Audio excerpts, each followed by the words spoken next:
Rabies. It's a word we all know, right? But for most of us, it feels like something out of a horror movie, not real life. Well, today, we're going to change that. We're going to look at this ancient virus for what it really is, a terrifying race against the clock. Seriously, think about this. What if one bite, just one little scratch, could start a fatal countdown? I know it sounds like something from a movie, but with rabies, this is the scary truth. The second you're exposed, that clock, it starts ticking. So what is this thing really? Well, the bad guy here is a lysovirus. And get this, it's literally shaped like a tiny bullet. But the most important word here is neurotropic. All that means is it's designed to do one thing, attack your nervous system. That's its entire game plan. Okay, so we have this bullet-shaped killer. How does it actually, get in? How does it make the jump from an animal to a person? Well, the way it works is brutally simple. It all comes down to saliva. The virus basically hitches a ride in the spit of an infected animal, and it's just looking for a way in. Usually, that's a deep bite, maybe a scratch, anything that breaks the skin. It could even get in through your eyes or mouth if infected saliva were to splash on them. Now, who the carrier is, well, that really depends on where you live. And the difference is huge. In most of Asia and Africa, a whopping 99% of human cases come from dogs. But here in the US and Canada, the #1 carrier is bats.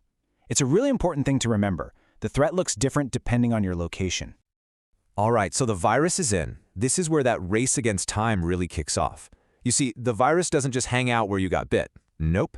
It starts this slow, sneaky march towards the grand prize, your brain. And that journey, that's the incubation period. It's the one and only chance we have to stop it. So let's trace its path. First, it worms its way into your muscle and nerve cells right at the bite. From there, it basically hijacks your own nervous system like a highway, traveling up the nerves to your spinal cord. Once it hits the spinal cord, it's a direct route to the brain. And when it gets there, it multiplies like crazy. The final terrifying step? It travels back out to the salivary glands, loading up the saliva to infect the next victim. So, the big question, how much time is on that clock? Well, it varies. A lot. It could be as short as 3 weeks or as long as 3 months. But for most people, it's somewhere between 20 and 60 days. And here's the absolute kicker. During this whole time, you feel completely fine. No symptoms, nothing. This quiet, symptom-free window, that's when we have to act. But what if we don't act in time? What happens if that little virus wins the race to the brain? Well, that's when everything changes. You've reached the point of no return.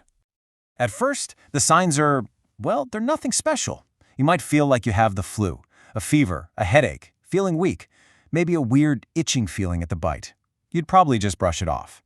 But then it turns. The real neurological symptoms kick in.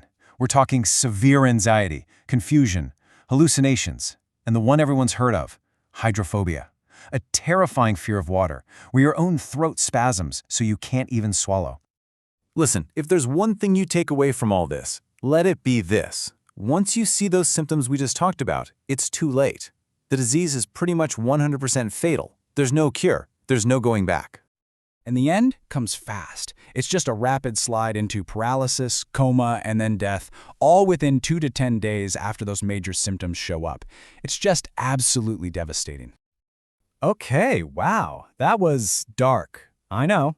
But here's the good news. The story of rabies today isn't about doom and gloom. It's actually a story of a huge medical victory. Because while we can't cure it once it starts, we are fantastic at preventing it from ever getting to that point, even after you've been bitten. Our secret weapon is called post-exposure prophylaxis, or PEP for short. The best way to think about it is like a special ops team sent in to stop the invader. It's a treatment designed to hunt down and neutralize the virus while it's still making that long, slow crawl to your brain. So how does PEP work?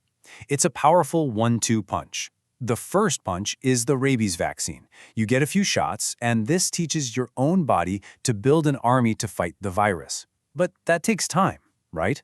So the second punch is rabies immunoglobulin. This is like calling in the cavalry. It's a shot of ready-made antibodies that get injected right at the wound to start fighting immediately. It's an amazing and effective system. Which brings us to probably the most important thing you'll hear today. What you need to do if you think you've been exposed, because your actions in those first few moments can literally save your life. Okay, let's go through it step by step. Number 1, and this is the big one, wash that wound with soap and running water for 15 full minutes. Seriously, set a timer. This is your best first defense.